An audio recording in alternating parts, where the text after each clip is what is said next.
Amém. Paz, Senhor Jesus. Boa noite. Estamos aqui para estarmos dando início nessa maratona especial de Páscoa, no qual propus no meu coração estar trazendo mensagem a respeito da realização daquilo que Jesus Cristo fez na cruz do Calvário. Sabemos que a Páscoa, ela significa isso, né? A morte e a ressurreição do Senhor Jesus Cristo. Mas antes que Jesus chegasse até o Calvário e a sua ressurreição, ele passou por algumas etapas. A etapa de ser traído, a etapa de ser invejado, a etapa de ser odiado, a etapa de ser injustiçado pelos romanos, no caso, o imperador daquela época, Pilatos, governador da Judéia, injustiçando Jesus. Então, para que Jesus chegasse até a cruz do Calvário, ele teve que passar por algumas etapas. Passou pelo Getsemane, ele passou por momentos difíceis para que ele pudesse chegar no ápice do seu ministério. O ápice do seu ministério foi a cruz do Calvário. A cruz do Calvário. Eu gostaria de compartilhar um texto áureo dessa noite. Se encontra no Evangelho segundo Mateus. Evangelho segundo Mateus, capítulo 17, versículo 22. Evangelho segundo Mateus, capítulo 17, versículo 22 e 23. Diz assim a palavra do Senhor: Ao se reunirem na Galileia, compartilhou com eles, dizendo: O Filho do Homem está prestes a ser entregue nas mãos dos homens. Eles o matarão, mas no terceiro dia ele será ressuscitado. Então profunda tristeza abalou os discípulos. Esse texto, irmão, que se encontra em Mateus capítulo 17, versículo 22 e 23, ele é um texto áureo para que a gente possamos entrar no tema dessa mensagem. O tema dessa mensagem é a entrega de Jesus à cruz. A entrega de Jesus à cruz. Não ele somente se auto-entregando, mas pelas mãos de quem ele foi entregue até a cruz. Para que ele pudesse chegar, como eu disse, até a cruz, até o ápice do seu ministério, ele teve que passar por algumas etapas. Ele teve que ser traído por Judas. Ele teve que ser invejado e odiado pela multidão, pelos sacerdotes daquela época, e ele teve que ser injustiçado por Pilatos. Então, esses serão os três principais personagens deste tema, no qual a gente vai discutir neste momento. Judas entregando Jesus por ganância, os sacerdotes entregando o Senhor Jesus por inveja, e Pilatos entregando o Senhor Jesus por temor. São três distintas sentimentos, distintas intenções no qual moveram esses três personagens a entregar o Senhor Jesus. Podemos também chamar de co-participantes ou auxiliares desses três personagens. A multidão, no qual acusava Jesus, no qual clamava também para que Jesus fosse crucificado, estando do lado do sumo sacerdote, co-participante do sentimento de perversidade e injustiça que cometeu por inveja o sumo sacerdote Caifás, Anás e os demais sacerdotes. Também podemos estar colocando como co-participante os soldados romanos, no qual crucificaram o Senhor Jesus, zombaram, repartiram as suas vestes. O ministério de Jesus chega ao seu ápice em sua morte sobre a cruz, e não poderia ser jamais diferente, sendo da vontade de Deus Pai desde a fundação do mundo. Jesus se prepara por toda a vida para a sua morte. Todos nós nos preparamos para um futuro perfeito, mas Jesus não. Ele se prepara para a sua morte na cruz. Então, aqui nessa introdução a gente já repara uma coisa especial da parte do Senhor Jesus, porque todos nós nos preparamos para ter uma vida bem-sucedida. Nós nos preparamos para ter uma vida bem promissora. E nós dedicamos toda a nossa vida, nosso tempo, nossos recursos para que nós possamos chegar na nossa velhice. Muitos estudiosos, mestres, sábios chegaram à sua idade, chegaram à sua velhice e aproveitaram o máximo de suas vidas. Outros tantos que são idolatrados até hoje, como Maomé, como vários ídolos que os homens têm, também chegaram numa idade elevada, 67, 70, 80 anos, mas o Senhor Jesus não. É por isso que tem um texto em Isaías que diz que e quem vai contar a sua idade, porquanto os seus anos foram, a sua vida foi arrancada da face da terra. Ou seja, Jesus ele foi levado da terra. Jesus ele foi morto na sua idade, aonde ele poderia aproveitar ao máximo, aonde o ser humano aproveita o máximo, aonde o ser humano está desfrutando de sua vida, de suas conquistas, onde o ser humano está equilibrando toda a sua vida. Jesus ele foi cortado da terra dos viventes. Então Jesus, enquanto o mundo todo se prepara para viver uma vida repleta de alegria, de felicidade, Jesus não. Jesus prepara toda a sua vida para aquele momento da cruz. Ele se preparou desde o início. Jesus já sabia o seu destino.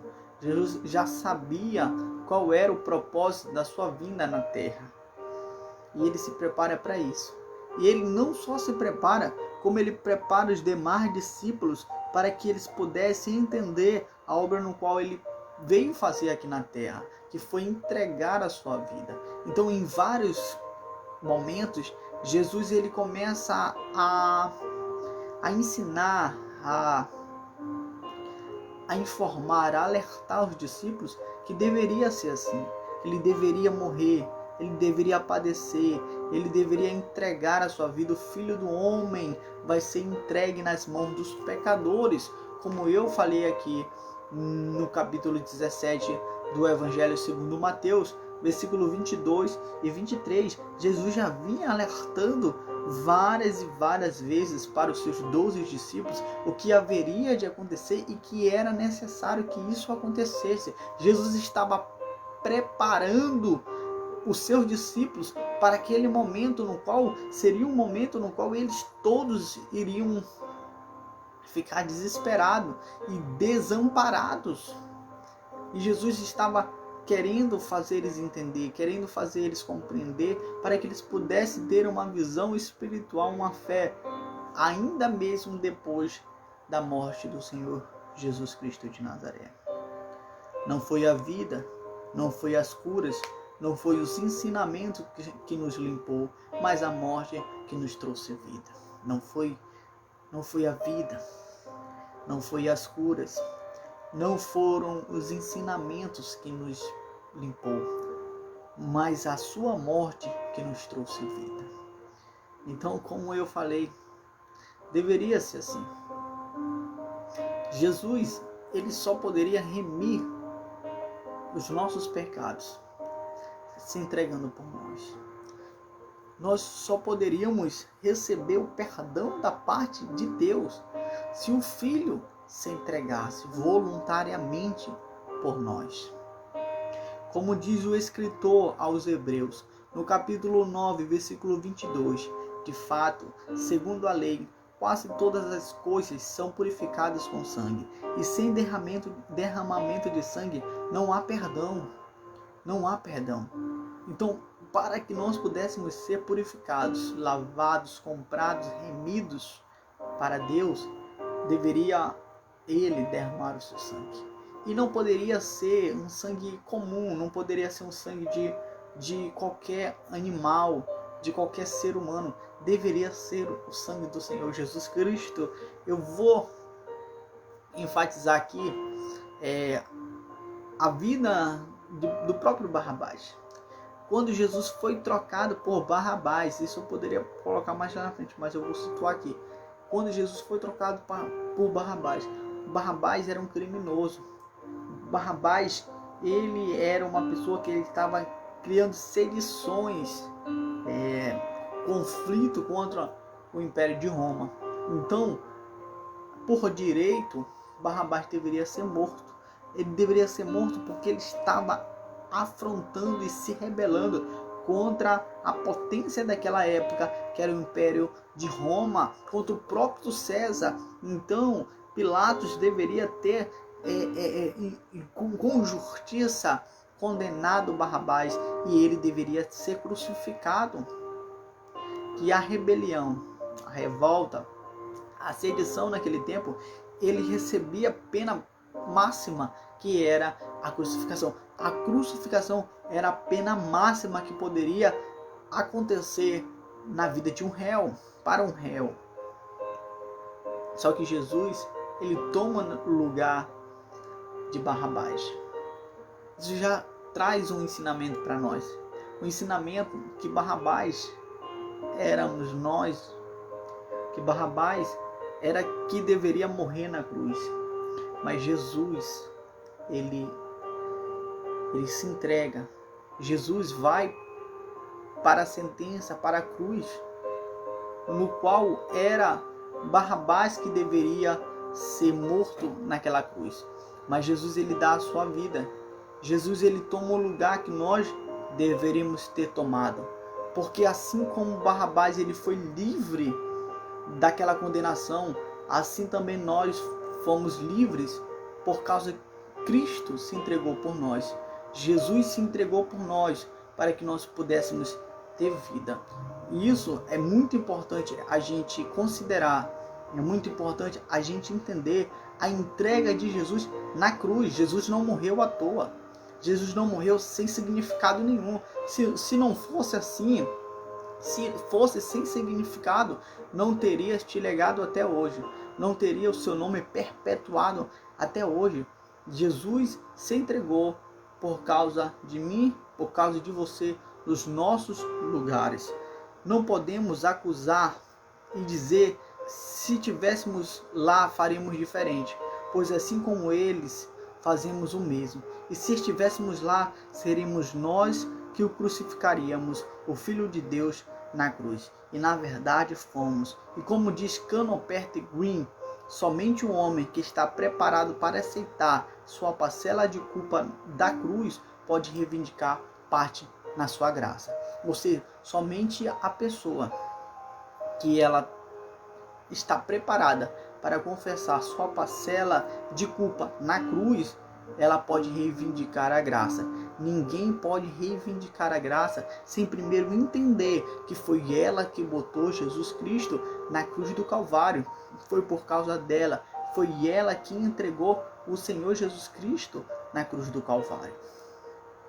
Então, quando é assim, quando a pessoa entende que Jesus foi para a cruz por causa dos seus pecados, ela começa a viver uma novidade de vida. Ela começa a viver em espírito voltado para a questão no qual Jesus deixou, Jesus ensinou, o legado no qual nós conhecemos como as boas novas da salvação que vem por intermédio do Senhor Jesus Cristo de Nazaré. Então, a pessoa que não compreende a morte de Jesus na cruz, ela nunca pode reivindicar a graça, ela nunca pode ser participante da graça, porque ela vai continuar nos mesmos delitos, nos mesmos atos, porque ela tem a consciência limpa, pensando ela que ela não levou Jesus à cruz. Então, quem não confessa que Jesus morreu por causa dos nossos pecados, não tem direito à graça que vem por intermédio do nome do Senhor Jesus Cristo de Nazaré.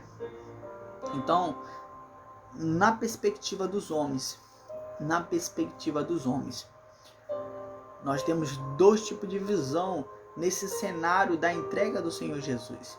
A primeira visão é na perspectiva dos homens, é na visão humanamente falando. Nós temos três personagens, como eu falei, e agentes que contribuíram para a entrega do Senhor Jesus Cristo à cruz do Calvário. Nós sabemos que havia um propósito divino, havia uma expectativa divina do Deus Trino, um conselho do Deus Trino que levou Jesus à cruz. Que está, como diz a palavra de Deus, que foi ordenado desde a fundação da terra. Antes mesmo da fundação da terra, Deus, o Deus Trino, o conselho do Deus Trino já tinha decretado que deveria ser assim. Mas na perspectiva humana, três pessoas, agentes, contribuíram para que Jesus pudesse chegar até a cruz do Calvário. Como eu falei, nós temos a nossa participação. Os seres humanos teve a sua participação na entrega de Jesus Cristo à cruz do Calvário. A primeira pessoa, Judas, que o entregou traindo por ganância. No capítulo 26 de Mateus, versículo 14 ao 16, diz o seguinte: Então, um dos 12, chamado Judas Iscariote, dirigiu-se aos chefes do sacerdote. Ele perguntou: O que me darão se eu entregar a vocês? E eles lhes fixaram um preço, 30 moedas de prata. Desse momento em diante, Judas passou a procurar uma oportunidade para o entregá-lo. Então, dessa oportunidade, Judas, ele procurou ter um momento para que ele pudesse entregar o Senhor Jesus. Então Judas entregou o Senhor Jesus por ganância. O primeiro fato que nós sabemos é que Judas entregou o Senhor Jesus por ganância, por amor ao dinheiro. Como diz lá em 1 Timóteo capítulo 6, versículo 10, pois o amor ao dinheiro é a raiz de todos os males. Algumas pessoas, por cobiçarem o dinheiro, desviaram-se da fé e se atormentaram a si mesmo com muitos sofrimentos. As pessoas largam a fé, abandonam a fé por causa do dinheiro, por causa do amor ao dinheiro, por causa da busca excessiva ao dinheiro. Nós o traímos por causa do dinheiro, por causa do poder, por causa da fama, por causa do prestígio, por causa da popularidade, por causa de sermos reconhecidos. Nós traímos o Senhor Jesus Cristo, nós o entregamos ao vitupério, como diz o escritor aos Hebreus, no capítulo 6, versículo 6, que nós, todas as vezes que nós se desviamos do Senhor, nós o entregamos novamente ao vitupério, à crucificação. Então, todas as vezes que nós abandonamos a Deus, todas as vezes que nós negamos a Deus, todas as vezes que nós desviamos-nos da sua palavra, da sua verdade, é como se nós estivéssemos crucificando o Senhor Jesus novamente. Aleluia. Crucificamos o Senhor Jesus. Muitas pessoas crucificam o Senhor Jesus todos os dias. É por isso que ninguém é tomado por inocente. Ninguém pode dizer: se eu tivesse lá, eu faria diferente. Se eu tivesse lá, seria de outra forma. Na verdade, não seria diferente. Não seria de outra forma. Porque todos nós temos uma parcela de culpa na morte do Senhor Jesus na cruz do Calvário. Então, nós o traímos muitas das vezes por causa do amor ao dinheiro, por causa do poder, da fama, do reconhecimento, da popularidade. Todos esses meios afastam milhares de pessoas todos os dias da presença do Senhor Jesus.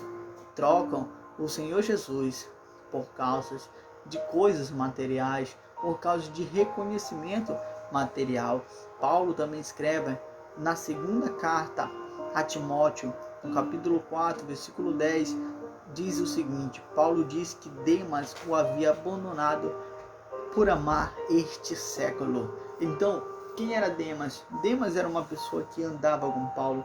Demas era uma pessoa que trabalhava com Paulo, que auxiliava, ajudava Paulo no crescimento da igreja. Talvez era um pregador, talvez era um cantor, talvez era uma pessoa que tinha uma certa vocação para o chamado ministerial.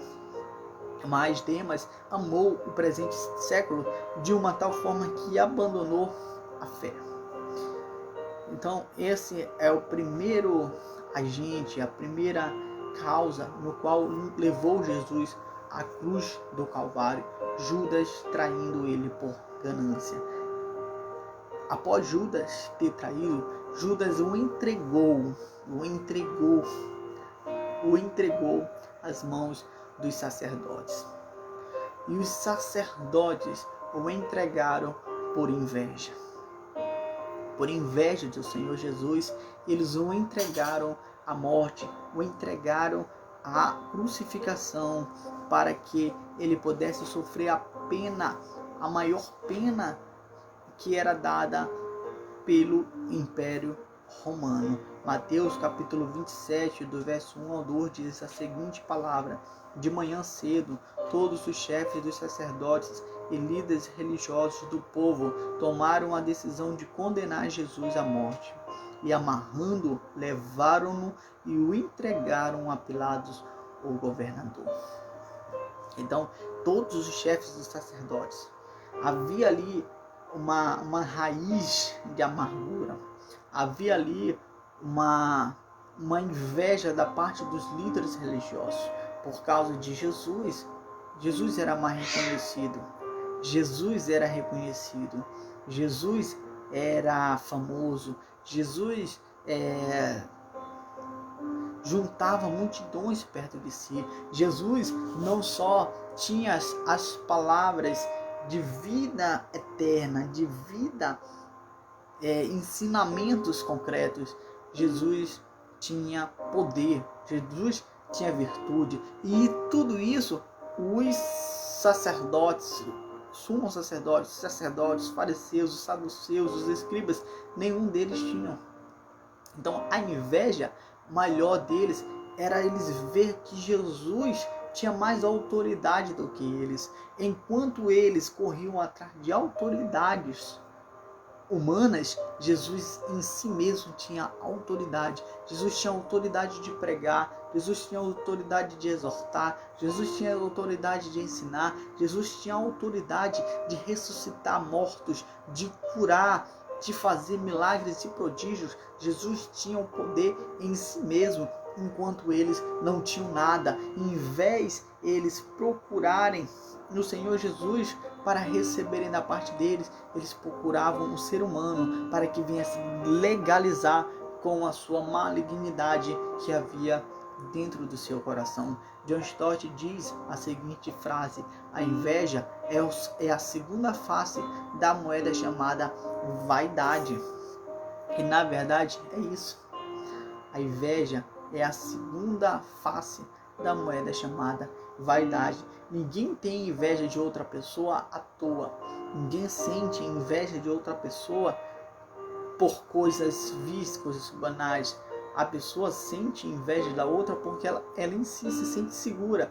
Ela pensa, como os sumos sacerdotes, que aquela pessoa representa uma ameaça para elas, porque vê o potencial daquela pessoa no qual ela mesmo não tem, e por ela não ter esse potencial, por ela não ter essa capacidade, ela prefere menosprezar, ela prefere destruir, ela prefere difamar, ela prefere condenar aquela pessoa de uma tal maneira que essa pessoa venha sair de cena, venha deixar de frutificar.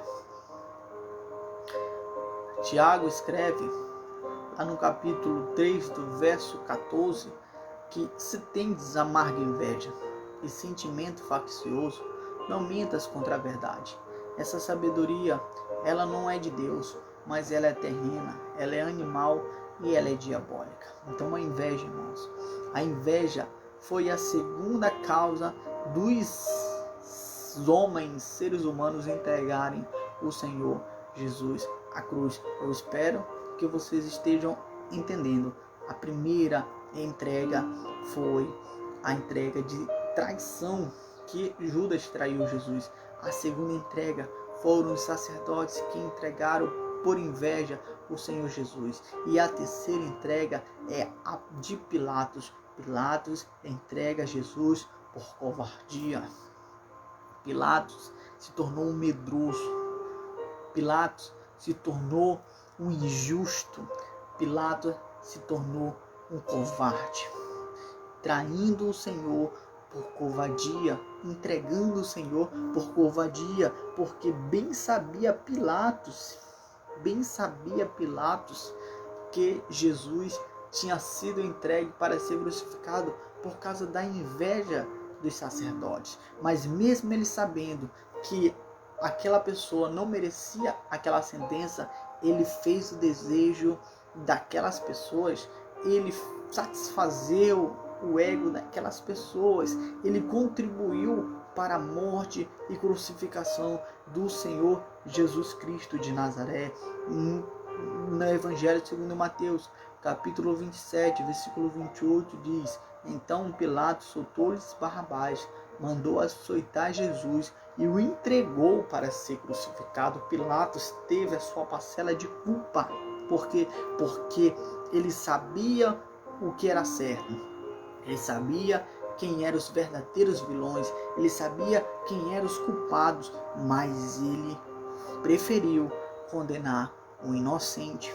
Ele preferiu condenar aquele que não tinha culpa alguma, só para satisfazer o ego da multidão, só para satisfazer o ego daquelas pessoas que estavam ali por causa de medo que ele tinha da população fazer sedições, motins, criar confusão em seu governo. Ele tinha medo, e por causa do medo da multidão que estava ali no período da Páscoa, a grande multidão, por causa do medo, ele prefere fazer injustiça.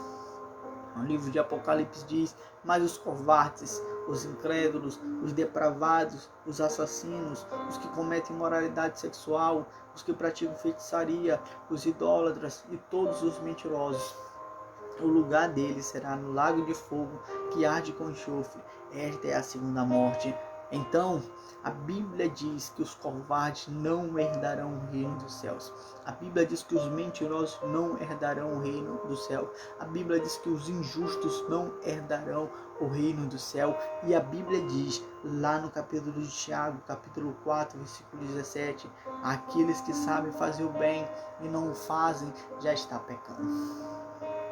Então, se há pessoas que praticam injustiça por causa da pressão, porque pensam, o que ele vai achar, o que eles vão pensar, eu preciso fazer isso para agradar fulano, para agradar ciclano, e não prioriza a verdade, e não prioriza a justiça, essas pessoas já estão pecando e vão pagar caro por causa das suas injustiças que praticam. Diariamente nós vemos pessoas que entram por este caminho errado, que preferem fazer atitudes, tomar decisões erradas com medo de represálias, com medo do ponto de vista de outras pessoas.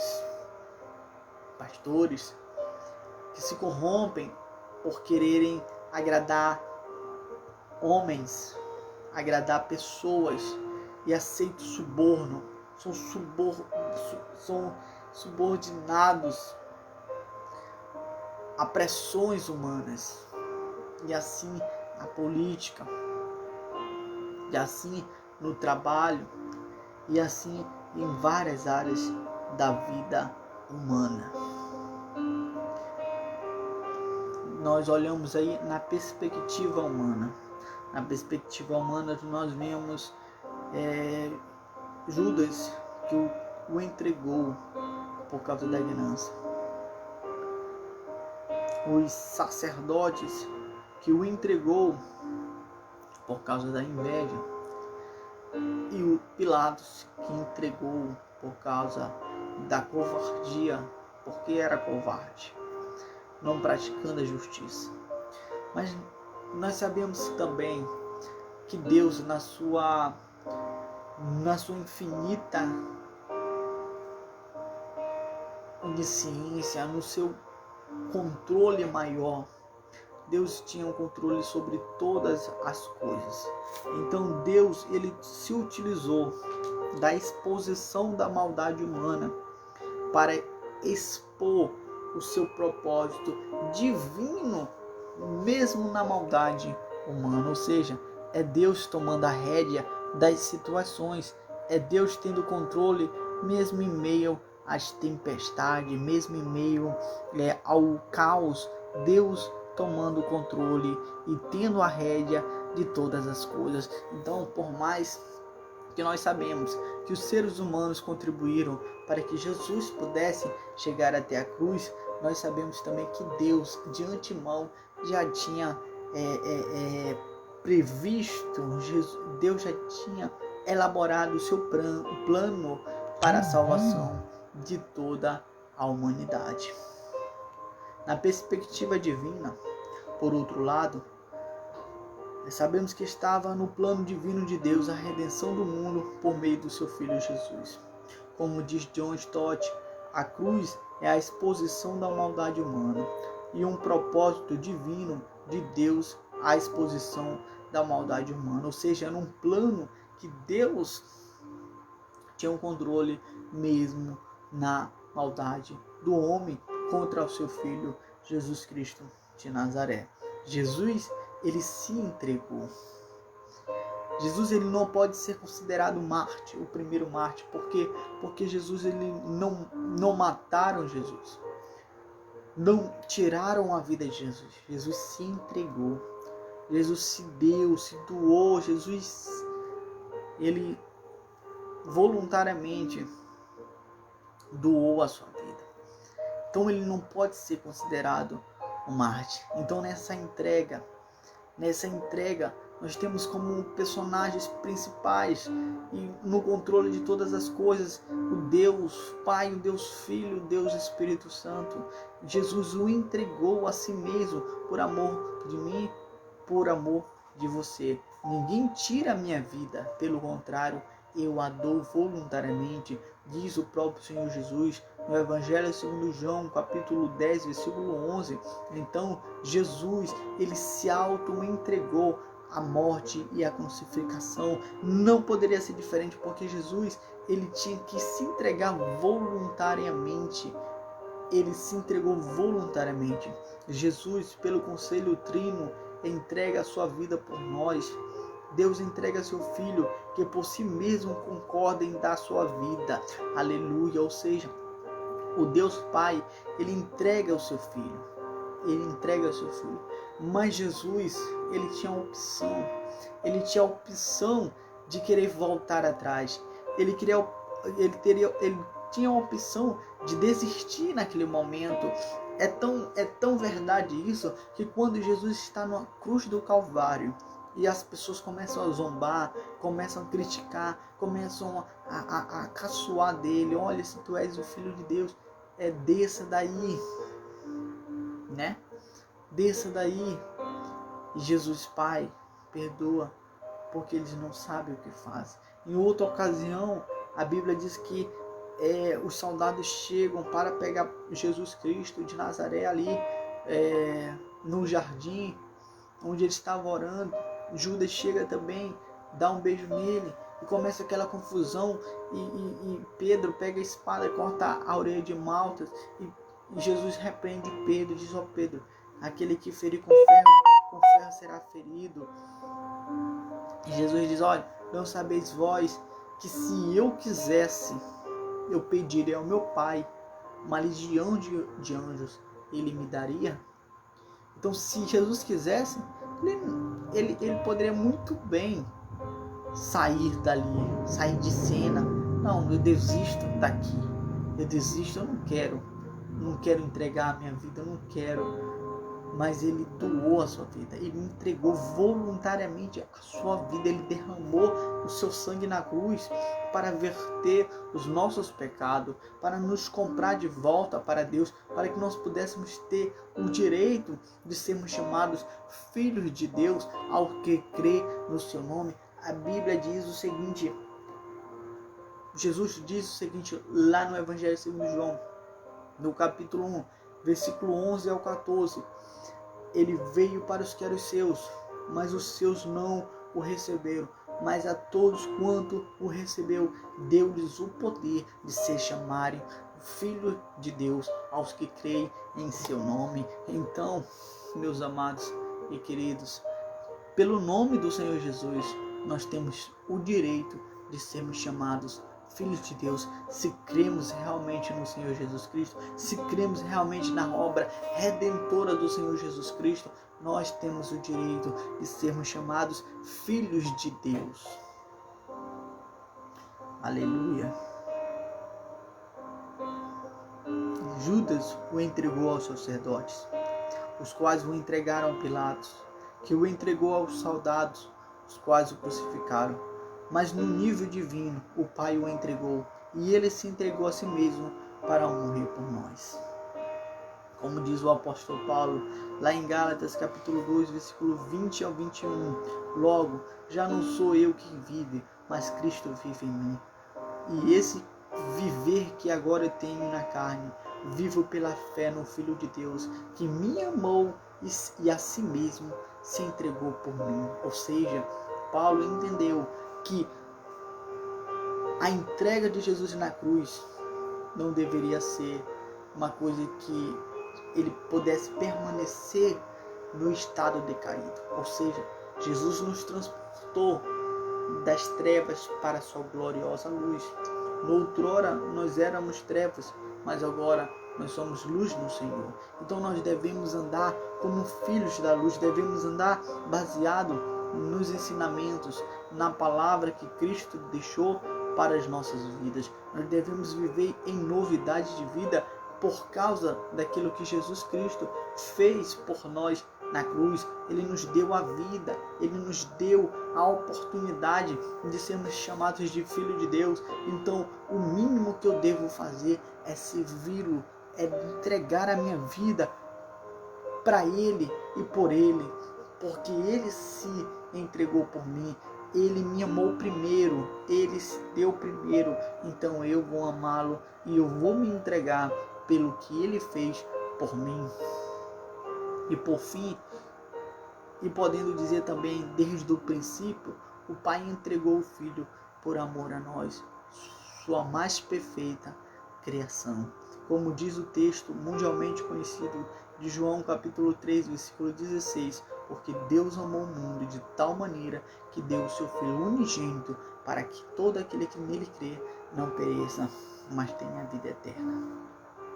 Então, por fim, meus amados, a gente pode ver que houve uma união, houve uma concordância entre o conselho trino do Deus Pai, do Deus Filho, do Deus Espírito Santo, no qual o Deus Pai, ele